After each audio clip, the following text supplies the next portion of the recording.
Oh, that was really appreciate the way you have introduced me.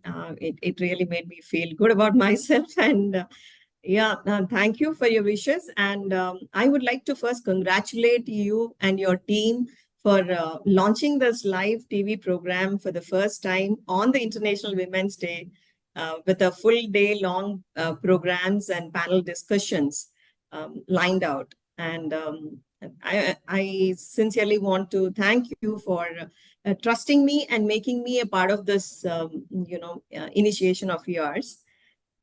So, thank you. As you have already mentioned, are you saying something, Sunilji? No, please take over. Yeah. Okay. Yeah. So, when I'm working as a startup and incubation expert consultant to Startup Odisha on behalf of Ernst & Young, who is a knowledge partner to Startup Odisha. So first, I would like to give a brief introduction about the state of Odisha and the Startup Odisha and how the startup ecosystem is evolving in the state. So Odisha, as it claims to be surely, best kept secret. I think, with all its the rich heritage, culture, the farming, mining, and natural resources which are abundantly available in the state, it definitely makes one of the top destinations for startups with, plethora of opportunities here. So, and Startup Odisha is an initiative by the MSME department of Government of Odisha, which is registered under the Section 8 of the Companies Act. And requesting all the panelists to keep their cameras switched on. Jayanti and Sumona ji, please. So, once it was initiated in the year 2016, Startup Odisha has come up with, a very business-friendly policy where, the vision itself mentions that 30% of the startups must be women-led. So that shows the kind of, commitment the state has towards promoting the women entrepreneurs. And in the framework, which was developed and released in 2016, it has been provisioned for the women under the special category, where all the grants and subsidies are definitely more than the general category. So considering all these provisions made to nurture and support the women-led startups, today, if you look at the national scenario, recently there was a blog on ETBFSI, which says that the year 2024 belongs to the women entrepreneurs. And I think this year will definitely can see many more women entrepreneurs coming up. And the statistics, if you look at in the nationwide, 50% of the startup ecosystem is being supported by women.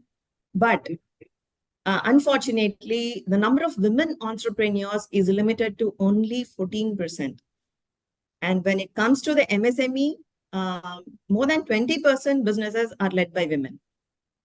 So I think there is a huge gap here which needs to be filled up. And definitely, the women entrepreneurs, even I'm seeing a lot of students, girl students, who are coming up with excellent innovative ideas and concepts. So there is a huge potential. So with all the policy framework and the support systems and the excellent infrastructure provided by Startup Odisha, we see that here in Startup Odisha, out of 1,849 recognized startups, we have around 28% being led by women. So that is like, we are just 2% less than our target. And if you look at the startups with at least one women director on board, we are almost at 42%. So definitely we are at a better statistics compared to the nation, and we would like to contribute more and encourage more women entrepreneurs to come up with excellent innovative ideas. So out of this, and today if you look at Startup Odisha, it is under the able leadership and guidance of Dr. Omkar Rai, who is a executive chairperson. The state and Startup Odisha are definitely exponentially growing with an aggressive target of reaching around 5,000 startups by 2025.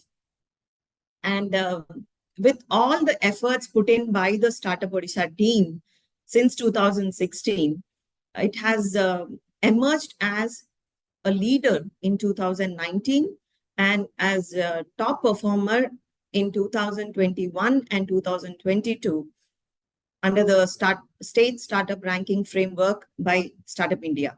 So definitely this shows how committed and dedicated the state is to promote entrepreneurship, particularly the women-led startups.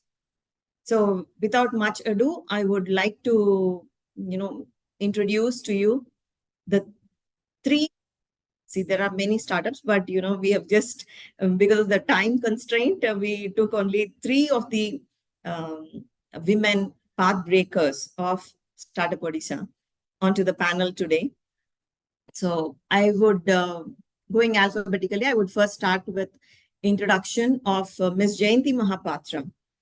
She is a business advisor, entrepreneur, and a coach by profession.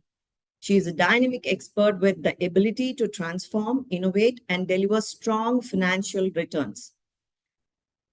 When it comes to her qualifications, she has a master's in business administration and MSc in psychotherapy and master of social work, along with a commendable 15 plus years of experience in diverse fields, primarily in banking, consulting, in organizations like HSBC, Dell, etc.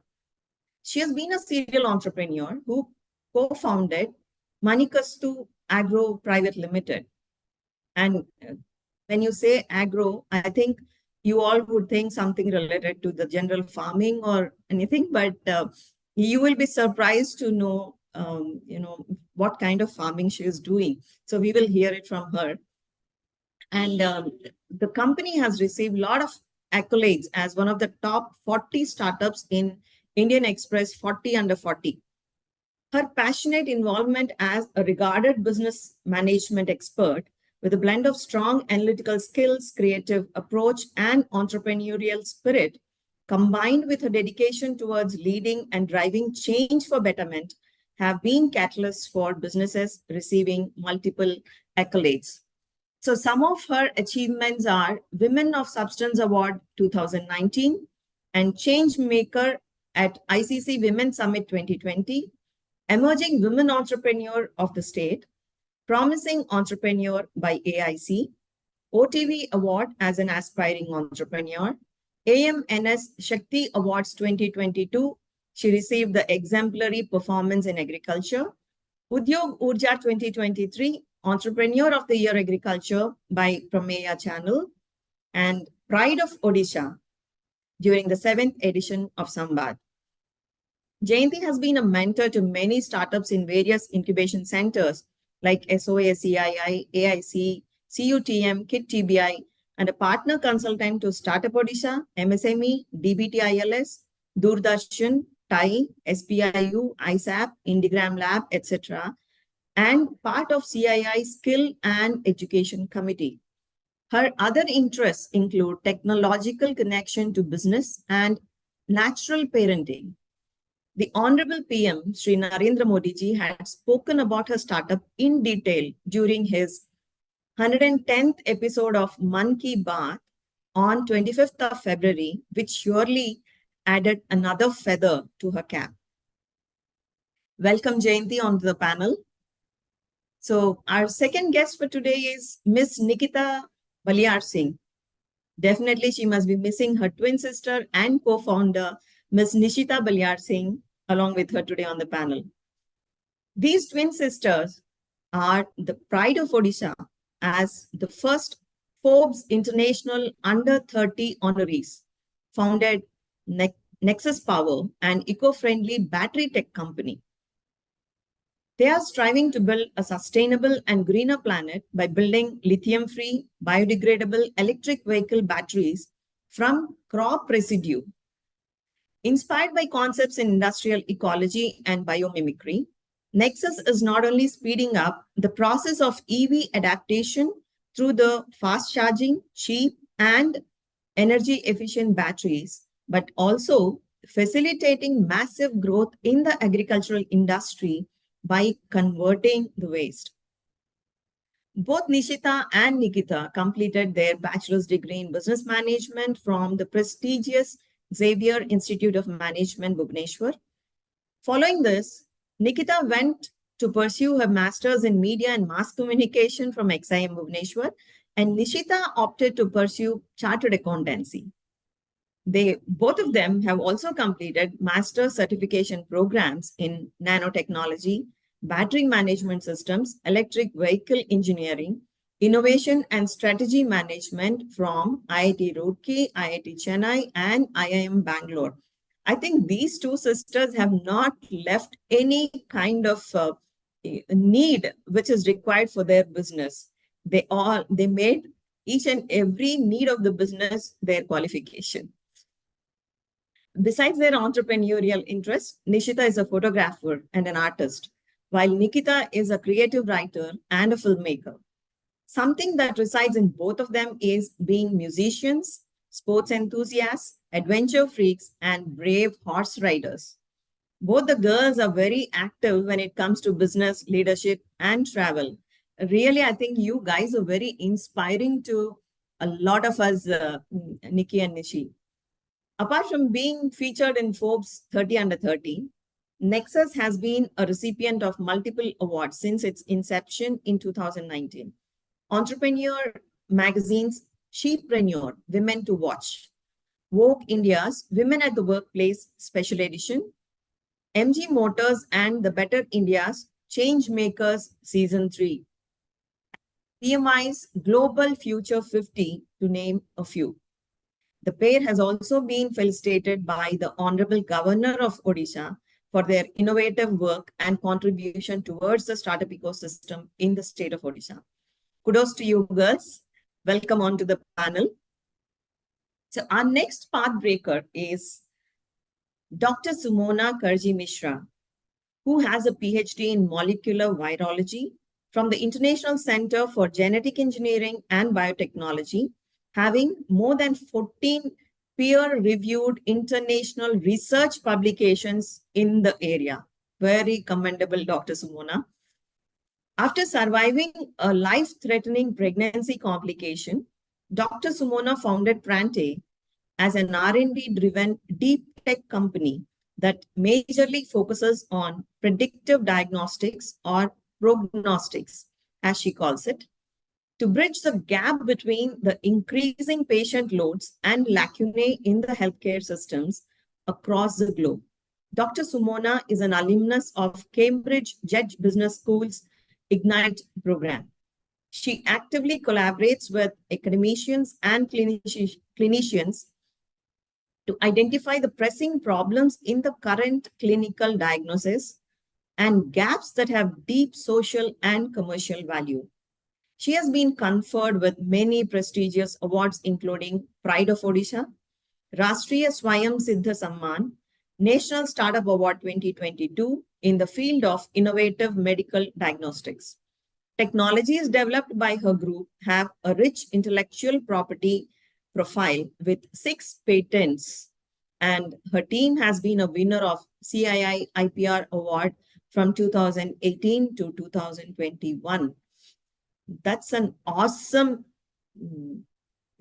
achievements, I can say, Dr. Sumona. I very warmly welcome you onto the panel. So before I start the discussion, I would like to request all three of you, if you would like to just share a few things about your startup or your journey, very briefly. Yes, Nikita? Surely. Hi, good afternoon, man. I'm audible. So I'm actually somewhere in the reception of the Taj Palace. Yet to check in here, and the flight was late, so it's kind of really hectic. But yeah, my journey so far has been very exciting, specifically because it is coming out of college and you wanting to start work, wanting to get into a and with my own twin sister, we spent all my life. As a child, I used to copy her assignments in school.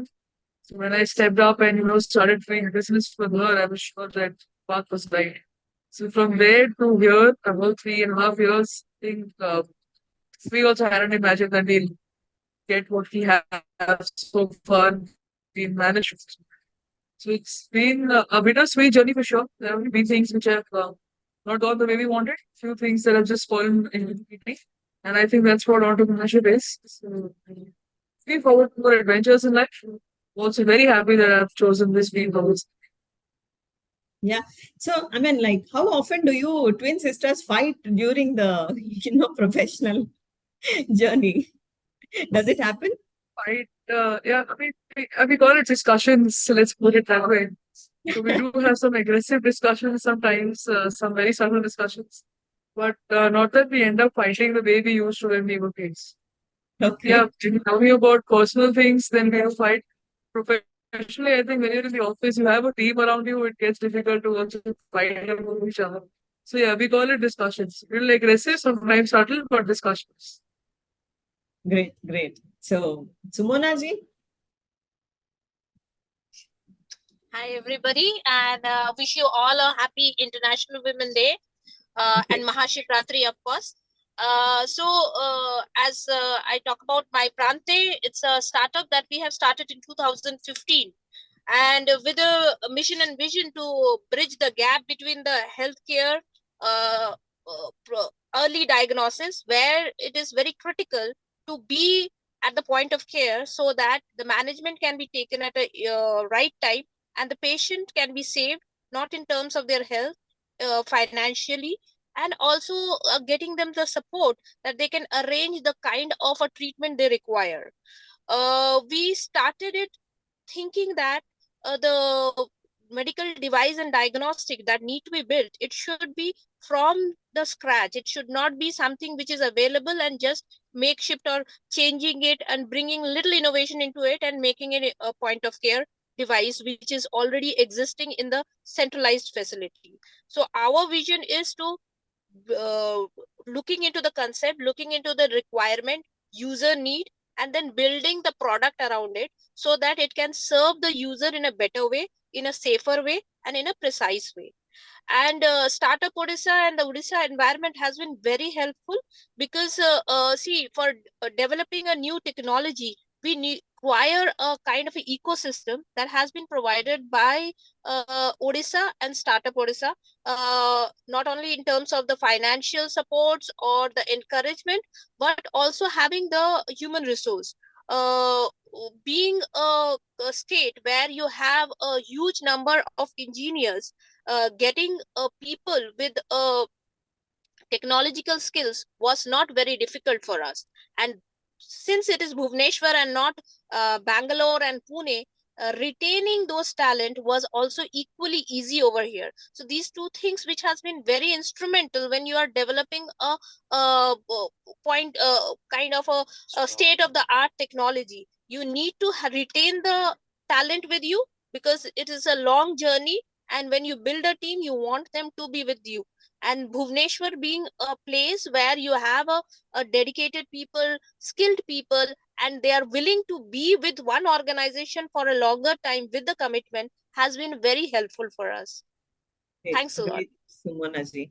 Jayanti, can you please switch on your camera? Yeah, we would like to see your beautiful face. You're on mute. You're on mute. Yeah. Yeah. I'm pretty much there and kind of listening to all the beautiful women around here. And I think one beautiful girl. Women बोल देना थोड़ा सा इधर उधर हो जाएगा. Yeah. So I think I'll just start by not wishing Women's Day. I think the day we have a happy Farmers Day, that is the day I think we should all be feeling great about the country and about the society as well. And having said that, yes, in that community of farmers, we would be, all of us are included. The reason is this time the theme is inclusion. So when we talk about inclusion, I think it is all the more important that beyond the genders, we must think of inclusion of people around. So obviously, a very, very happy Women's Day and Mahashivratri. But iske saath, I think we longing to look forward to a happy Farmers Day. The reason why I put it down is because uh, the startup and the company that I run, it is all to do with farmers, and our greater idea for the farmers is each farmer should live as an entrepreneur, should look forward to being a micro entrepreneur or a respected employee somewhere in some agri company. So that's the entire idea, and I personally call myself a farmer again. The reason is ours is Manikastu Agro Private Limited, which started off in 2015 with a back-end calculation of helping farmers into feed and fodder of small ruminants, that is animals, and we specialize into goats. We can look at goats the two ways. One is greatest of all time greats. That's how people put my name against Jayanti and goat. So that's how I consider greatest of all times. Otherwise, yes, goats is a small ruminant which kind of is the gold mine for every farmer. Each of the farmers, when they are only into one particular product, it is not viable for them in terms of their scale of economy. And we wanted to take on something which is categorically supporting the bottom of the pyramid in terms of the farmers, manufacturers, production, and supply chain. Having said that, why small ruminants is because the idea of integrating animal husbandry into the generic farming will always give that traction of enterprising and also supports in terms of scaling the income for every individual. And the best part is the farmer doesn't have to work on it. The people at home can actually help the family. So both ways, we looked at females, we looked at the farmers, and we looked at the income base. And we started off something that is called as a goat bank.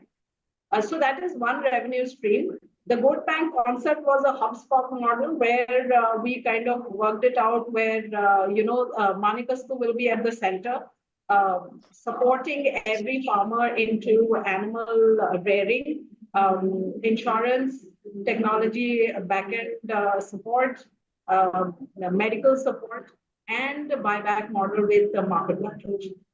With that, the other streams are pertaining to manure processing, where the waste is also bought back and we process it into an organic manure, which is available in Amazon for individual D2C retail.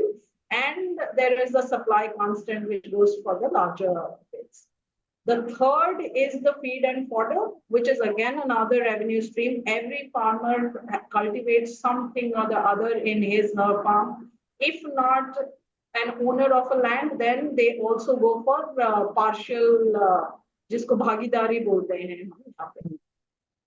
So the waste out of that land is also bought back, and that is the third revenue for them as individuals and for us, which is converted into feed, fodder, silage, and so on and so forth. Larger, later we are looking at Odisha being one of the one-stop destination and choices across the world for every product pertaining to goat and the processed product out of goat milk, cheese, so on and so forth. Thank you. Great, great, Jayanti. So, I mean, like people would have heard about, blood banks and, financial banks and everything, but I think the goat bank is something very new and, kudos to you for coming up with that kind of a concept, actually. And so my the next question would be to Jayanti and Dr. Sumona. So, both of you are first generation entrepreneurs. So, Yes. like, when and how did the seed get planted in your head? And once you expressed that, what was the immediate reaction from your family and friends? I think it's interesting to talk about the reactions first. The first reaction was, okay, she was mad, now she's gone eccentric, she would require medical help after some time. So that's fantastic to hear, because unless you are little eccentric and you want to get down to that level, it is difficult to be an entrepreneur. Every day it's a matter of challenge, it's a matter of getting that kick off from every time you have a downfall. So unless you have that energy levels and you're eccentric, it is difficult to deal with that situation. So that was the first thing in terms of reaction. The reason why we wanted to get down is you don't want to be answerable doing a job entire life. And, most of us, I belong to a completely down to earth middle class family where everybody was into job and majority into government jobs. So government job is the hat and is the crown of the family lineage from both sides. So one of the kickoffs were, you wanted to break that off, saying that 50 years, 48 years, people work, and ultimately what they own is a house, car, and basics of their life. So I wanted to break that off, and I didn't want to become an engineer or a doctor and, have a government life. But ultimately, I was pushed into jobs for a certain period of time. The best part was I made a choice to move into a private sector. So I'm a first generation private sector jobby at our place also. So the black spot, typically who doesn't study very much, is lazy, who doesn't like to do anything other than, kind of have fun. So that was the thing. And the other thing was, while at work, what I can understand is someday we will be slower, we will be going back. So what is the contribution when we leave this world? So for me, what was important was, what am I doing? And if I'm doing something, why am I doing it? And that why answer was how many lives I would change in what I'm doing. In banking, yes, we change a lot of lives. Yes, we are doing a lot of good things. But then again, when we look at a sector which comes as a shock to us, is the farmer community. And even today, when you say that I'm a farmer, a lot of people will feel that, farmer is relative to poor and economically very low. So I think that was one other area that I wanted to make this change in perception that farmers bhi acha aur ameer ho sakte hain, right? So those were the things. Thanks. Great. So, Dr. Sumana, so I think you mentioned, it was mentioned in your profile that, you had, you are a fighter and you have successfully come out from a very, difficult pregnancy. So I guess, that could be your triggering point for, getting into what you're doing now. But yeah, I would like to hear from you more about when and how it started, and how is it? Yes. Where is it today? Yeah, thank you. So definitely, I was more inclined toward academia, research, and always envision myself as a little girl to become a big scientist, doing research and making new product discoveries and all. But entrepreneurship definitely was not at all in my list, and I never wanted to be. But what small incidents in your life often changes the way you think about your career, your future, and how you want to take the life ahead. So maybe pregnancy and the pregnancy complication that I faced is one of that trigger. Because being educated, being in a very we were in Delhi at that time, and had all the ANCs been done in a proper way, but unless and until my pregnancy turned critical, I was not being diagnosed with the condition that was called as preeclampsia. So that led me feel ki, if there is no early diagnosis, and there are so many women who is getting impacted by these kind of complications. If we take the statistics, more than 10% women in across the world get affected by preeclampsia every single year. And this is not only limited to the pregnancy or pregnancy complications, but beside that, there are various diseases where early diagnosis could be savior. But unfortunately, we don't have the early diagnosis, or the early diagnosis is not available in a form that it can reach the person who really needs it, point of care, and to the so that uh, initiated the thought in me, doing a research, publishing a papers, making discoveries in a high-end lab where all the instruments are available.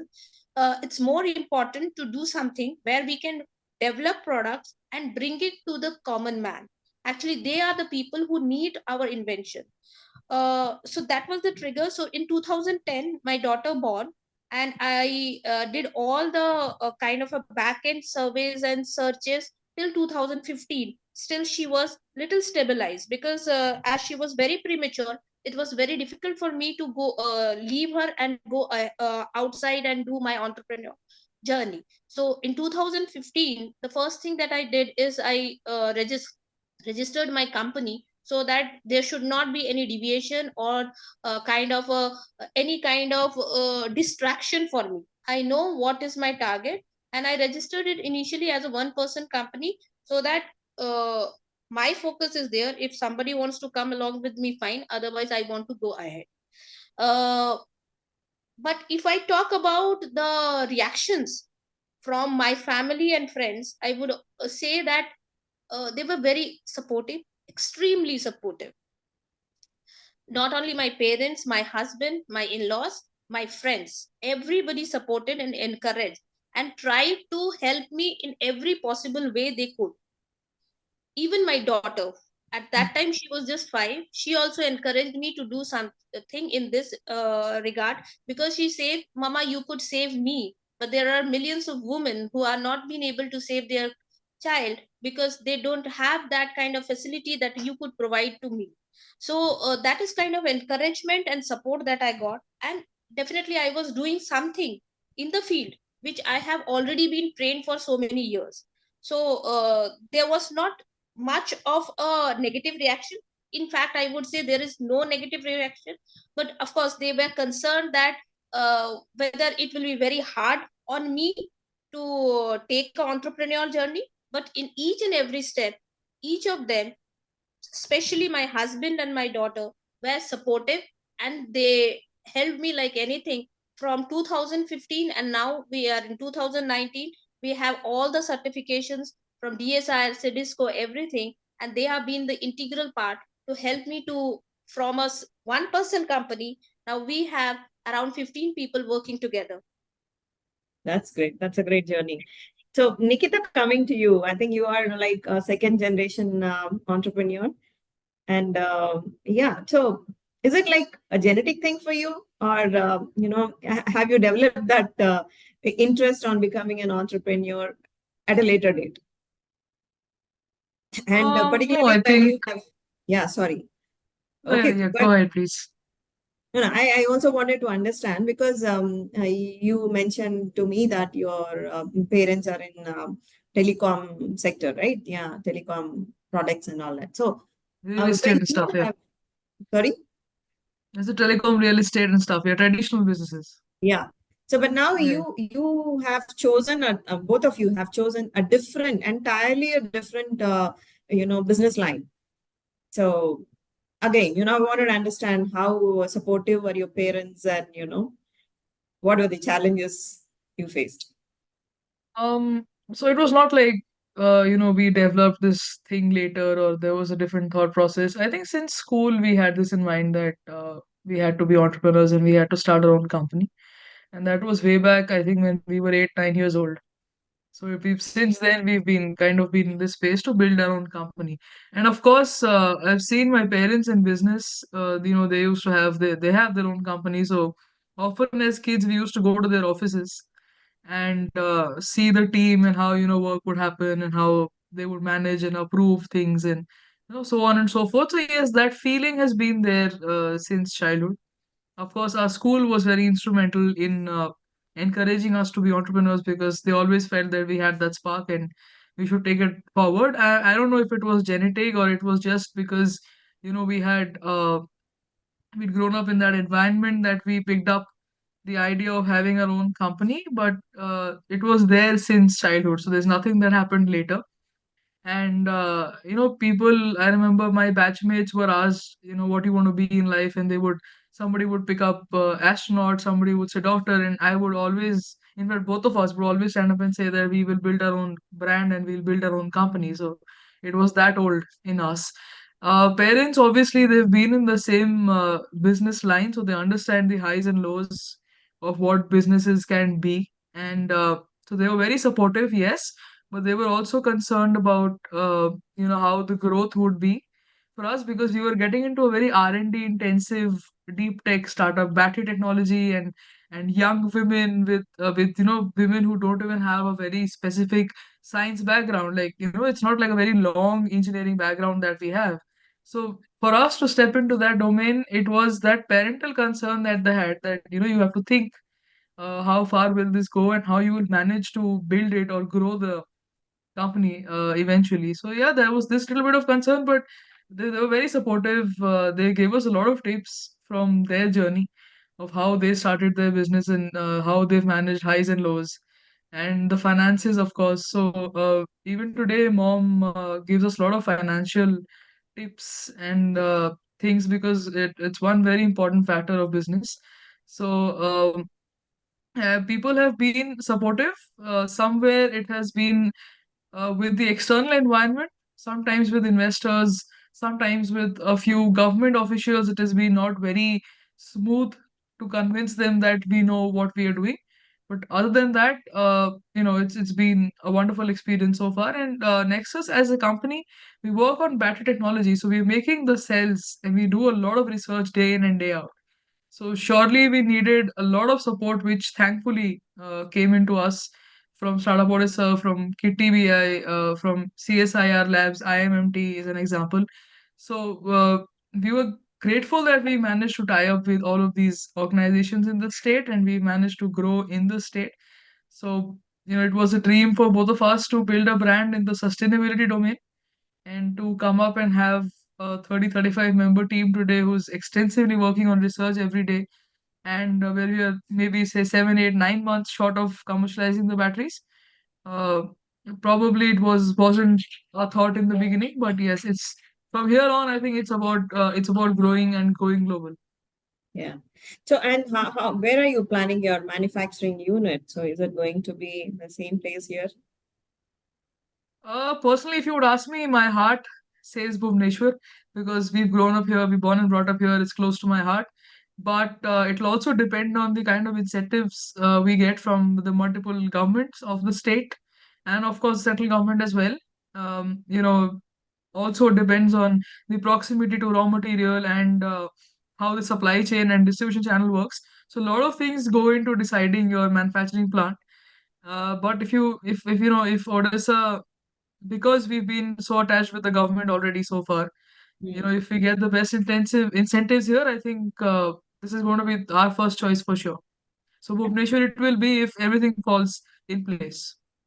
Yeah, I think from the industry department, there are many schemes and policies, and also from Startup Odisha, there is a need-based assistance which is given to the deep tech startups.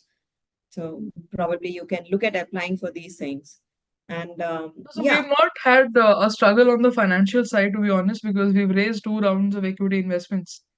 So we've got like a proper investment network and board of directors in place. And we've thankfully not required the need-based assistance so far. But, we're looking at incentives in terms of allotment of land, manufacturing subsidies, proximity to sourcing of raw material, other industries who could collaborate with us. So these are certain elements that go into deciding where we would, set up manufacturing units. And obviously, it will not be just one. It will be multiple of them across the country, but one in Bhubaneswar, and maybe the first one in Bhubaneswar for sure. Yeah, I think that would be a better plan to have start here and in your hometown and then expand outside. Yeah. So my next question to all three of you would be like, so did you ever face any kind of challenges in your entrepreneurial journey as women? And if yes, what are they and how did you overcome these challenges? Yes, Jayanti, you can start. As a women, when you dive into an area which is pretty much a male-dominated area, which agriculture overall you normally see is attached with males. So at the time, especially animal husbandry sector. So yes, there are basic challenges that you kind of go through and have. One is the trust factor. With the farming community and specifically the marginal farmers, with the policies, with the kind of work people have done in their experiences, yes, initially there was a little to do with gaining the trust. Hence, we could understand even before we surveyed the area, and that's why we did not start immediately with animal husbandry or the goat bank. We started with supporting them for cultivation of other horticulture products other than what they are used to, which took us 2 years. And in 2017, October was when we actually launched the goat bank model and the realistic model that we wanted to take on. We understood that it would take us at least a 2 years time before the farmers come back and are associated with us, because goat rearing is also a very, very scientifically driven technique, and the modern methodology with ERP systems, with applications for the care, for tracing, monitoring, and all that, it is not an easy thing, especially in the deep rural pockets, where people are, used to the generic thing. And when it is attached with the women, somebody who has no background of animal sciences or agriculture or anything, it is all the more a camel ride to say. But I think those 2 years were the time. India as a country would require a little bit of time before things change as a gender specific notion for a particular industry. So it will change, and it is going to take some time. I think from policy perspective, from government perspective, from procurement perspective, the mandis and these on the ground, yes, you will have a little bit of I think, but slowly now with all these years, it's physical. But I think like Startup Odisha and all other incubation supports and the promotion the state and the center. Everyone who's promoting us has kind of been our stalwarts as support system who have kind of supported and helped us to move ahead beyond the so-called perception of agriculture to men.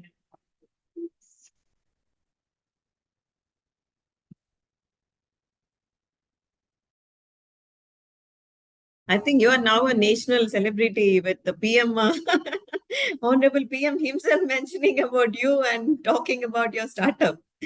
Okay, so I mean, like, I just want to ask a very foolish question here. So, did your psychotherapy MSc help you in understanding the? Actually, that is the approach, ma'am. So when I said that initially we went ahead for buying in the trust factor, psychotherapy, counseling. A lot of times when you talk in groups, that worked, and a training background works. The studies work. Generally, as an individual, if not agriculture, then somewhere you have to play the mind, and I think that worked for us. Great. And it still works, actually. So, Nikita? No, I wouldn't call them challenges. Just certain roadblocks that sometimes come around, certain situations that do come around.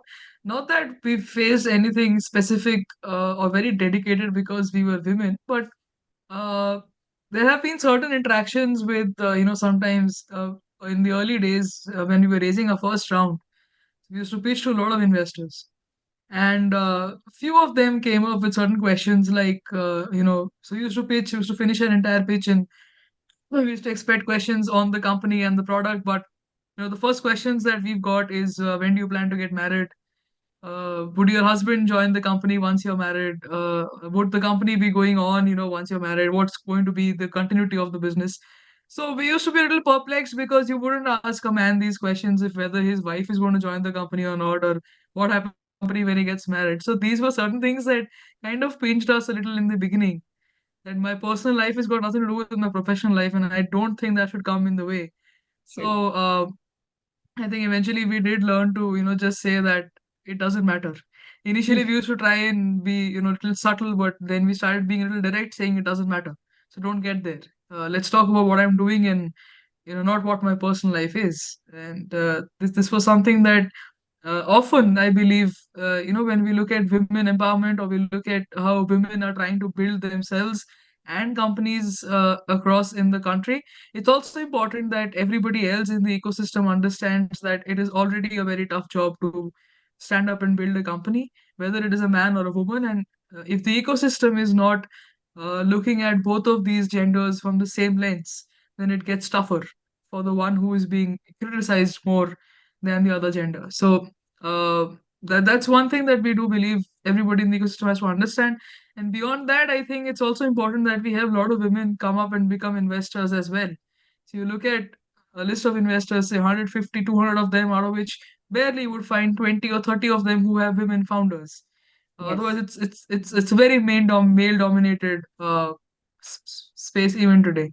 So these are certain things that we have to work on, and there's a long way to go. But I'm sure things have changed ever since the startup boom has happened, and I'm sure government is doing a lot of things, Yes. special incentives for women, compulsory women director in a lot of limited companies. So these are positive moves.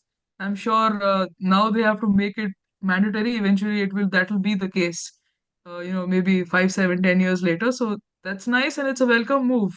It's good that women are being given their due share of management skills, and they are actually shining quite bright in multiple startups and also investment domains.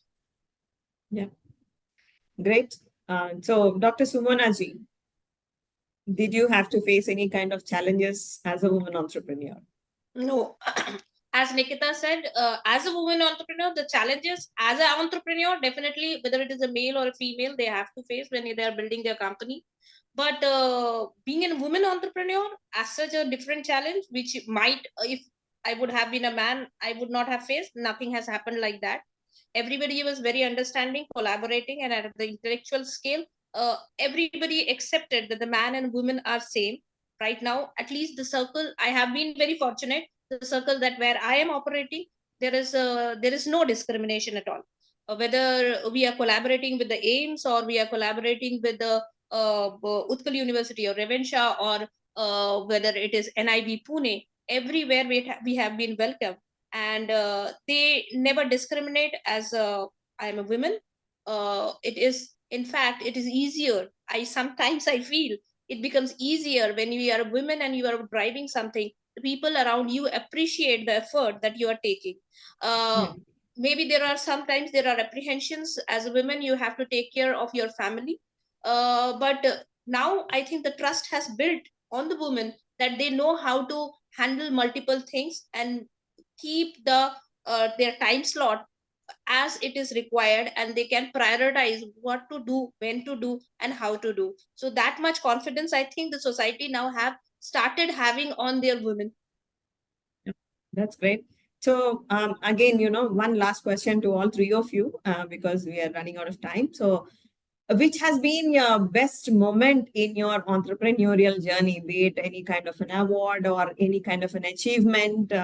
So whatever it is, and what was that best moment, and what was your feeling at that point in time? So let us start with Dr. Sumona. Yeah, sure. Thank you for giving this first opportunity to me to explain, because there are so many moments. But the best moment, there are so many awards that when we got, you get we feel very good. But there is one moment which actually made me feel the best being in the entrepreneurial journey is during the COVID. So during the COVID, we thought how to operate the things.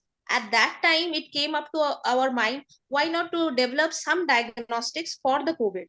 And within 2 months we developed RNA isolation kit and sent it to ICMR for validation. And we are very apprehensive because we didn't have the sample to validate much.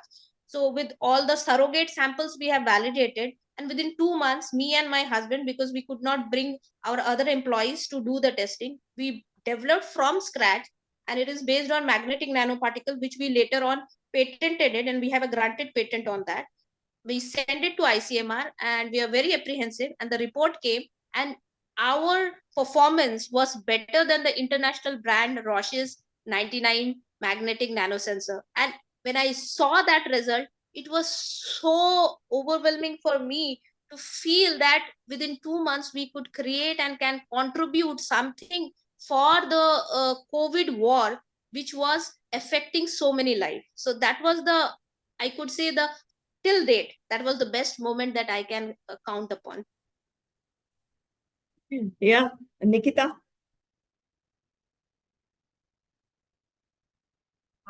When you are in an R&D intensive company and you have like a research team who's day in and day out stepping in with multiple ideas, I don't think I can really pick one moment which made me feel that this is it, because there was actually no eureka moment in this journey so far. Every day we do certain experiments and some are very successful and we are very happy. Some just we fail at many of them also, but we still keep it going.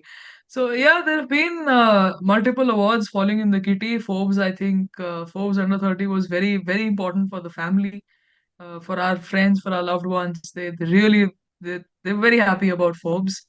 And I think everything else that happened after that happened because of the Forbes mention that we got, whether it was Entrepreneur India or it was Vogue or it was PMI Future 50. I think it all happened because we already featured in Forbes. So probably yes, that was one very happy moment for everybody in the family and our loved ones.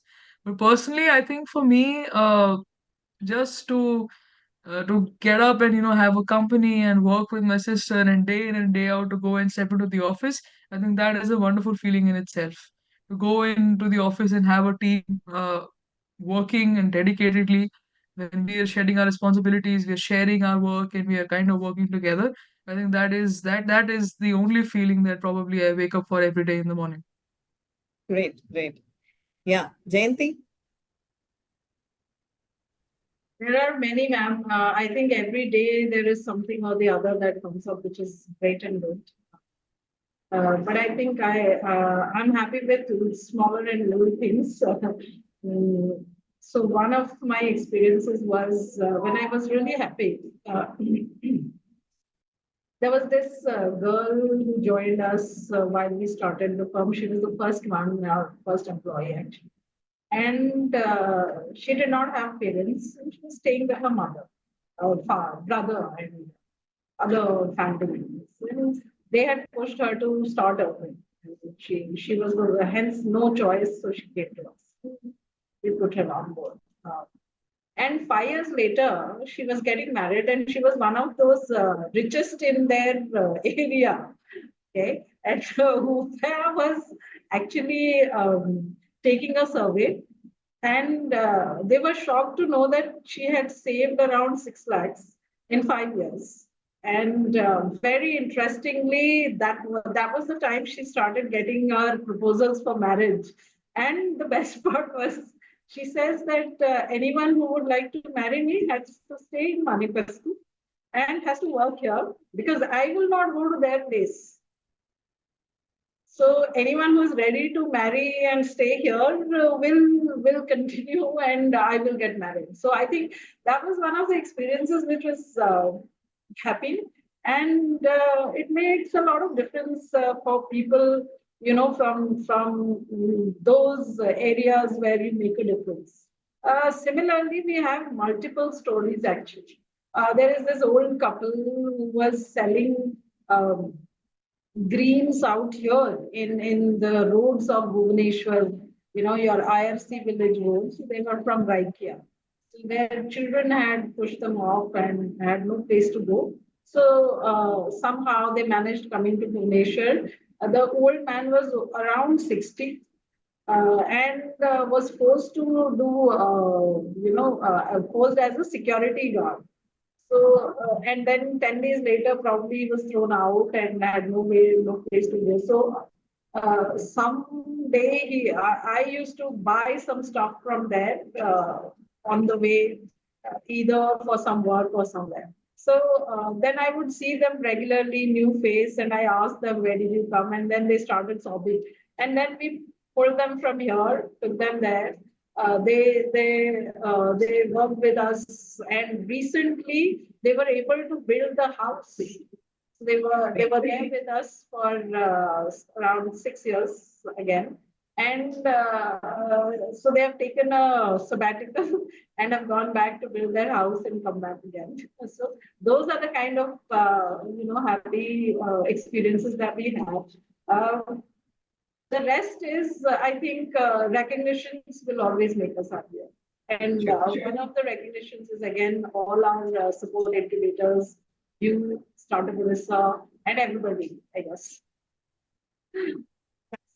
And I think, really, I feel very privileged to have, this panel and you people on the panel who not only, brought in a change in your own lives, but, impacting many more lives and, working on the sustainability areas and really, kudos to all of you.